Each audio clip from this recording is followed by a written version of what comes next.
Good morning, children. Yesterday we talked about testes.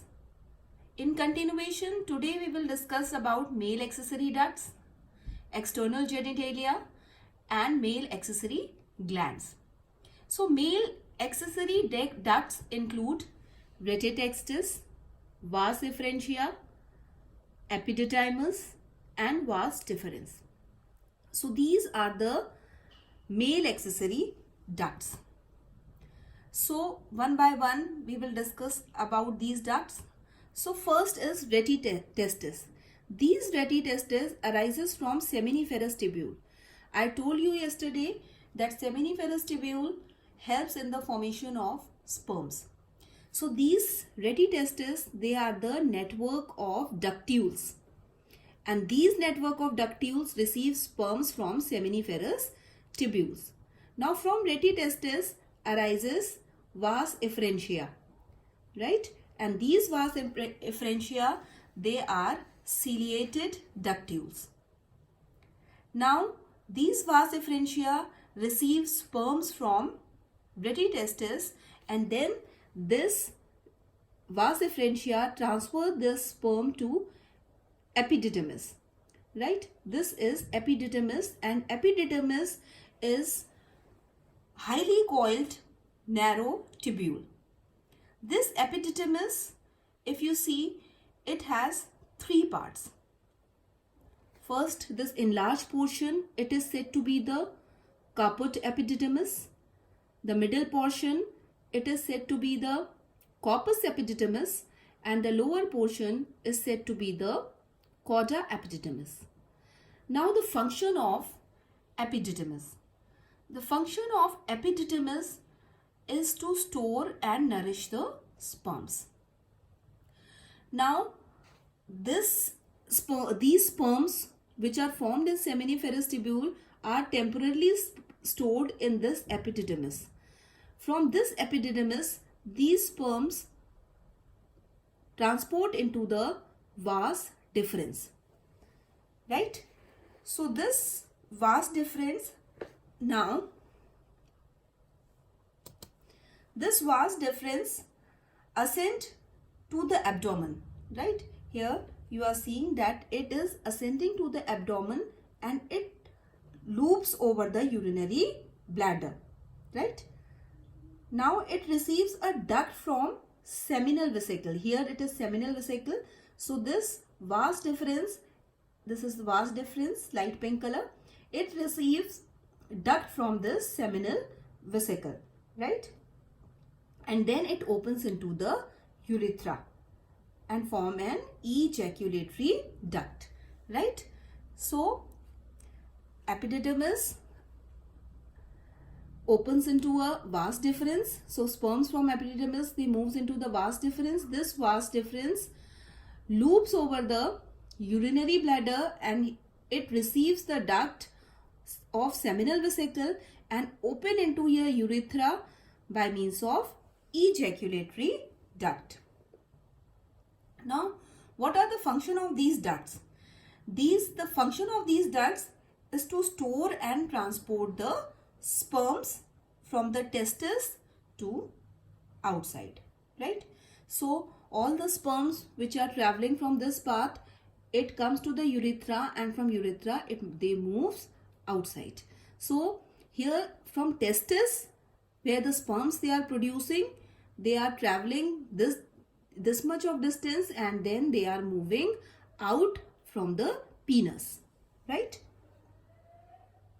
Now the urethra which you are seeing here, this is the urethra.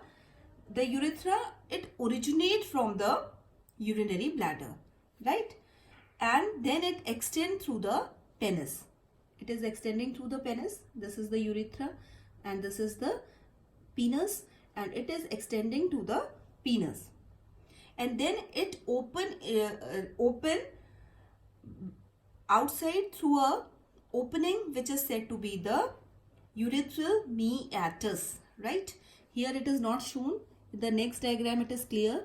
You will be see this is urethra, and this urethra, right, this opens into a opening which is also said to be the urinogenital aperture, right? Aperture means hole. So it opens into a small opening which is said to be the urethral meatus, or it is also said to be the urinogenital aperture. Is it clear? So here it is clearly visible in this diagram. Now children, we will discuss about the other part of the male reproductive system, that is penis, right? So penis form the male external genitalia, right? And it is surrounded by a special type of tissue. So here you are seeing these tissue, that is corpus spongiosum and corpus cavernosum, right? So these are the special tissue which make this male external genitalia, which is said to be the penis. And what is the function of these tissues? These tissues help in the erection of penis. Whenever during the time of copulation, right, penis has to erected. So during that time, these tissues play a very important role for the erection of penis, right? As a result of which insemination takes place. Insemination, later on I'll tell you how the semen that is formed. So after this, the discharge of semen is there when your penis get erected, right? So these tissues, they are very important, which helps in the erection of penis and then insemination. Now when the penis get enlarged, then what you will see? You will see that the end of the penis is covered by a fold of skin, and this end of the penis, it is said to be the glans penis, right? And you will see that it is covered with a very loose fold of skin, right? So this is the structure of external genitalia, which is said to be the penis, right?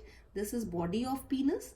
This is this maroon color, dark red color, duct-like structure. It is said to be the urethra, and it is covered with a special type of tissues which helps in the erection and insemination. And when the penis get erected, you will see at the end of the body of the penis there is a glans penis. Glans penis is a penis in which the loose skin fold is there, right? So this much about penis. Now we will study male external. Now we will study about the male accessory glands. Okay, these glands, they are very much important. So male accessory glands, it includes seminal vesicle, prostrate gland and bulbourethral gland. So these three glands, remember the name of these three glands. These three glands are very important. They play very important role in the reproductive process, right? Again, these three glands are seminal vesicle, prostrate gland and bulbourethral glands. Now what are the function of these glands? You all know glands, they are the group of tissues which secrete something. So here also they will secrete the fluid, right? So collectively they will form a seminal plasma, and this plasma or a fluid type, you can say semi-liquid fluid is there, and this fluid, it is very rich in fructose, right? Calcium and in certain enzymes. So these fluid, they are very rich in all these things. Okay. Now here you are seeing the prostrate gland which is present. This is the prostrate gland and it is present at the base of the penis, right? And this prostrate gland, it produces a plasma which is rich in calcium, phosphate and citrate, right? And this these two glands, they are pea-sized gland, very small yellow colored gland they are said to be bulbourethral glands. These bulbourethral glands, they are said to be the Cowper's gland also, right? Another name of bulbourethral gland is Cowper's gland, and again they also secrete the substance which is rich in fructose, calcium and certain enzymes, right? So all these three duct, that is seminal vesicle, these are the seminal vesicle, these prostrate and this pea-sized bulbourethral gland, they play very important role because they secrete many things which helps in the nourishment of sperms, right? And the secretion of the bulbourethral gland, this you have to be remember that what is the function of bulbourethral secretion secreted by bulbourethral gland. The secretion which is secreted by bulbourethral glands help in the lubrication of penis, right? During the time of copulation, lubrication of penis is needed. So this bulbourethral gland, automatically they get signals from the brain and it starts secreting a fluid which lubricate the penis, right? So this much for today, children. Thank you very much.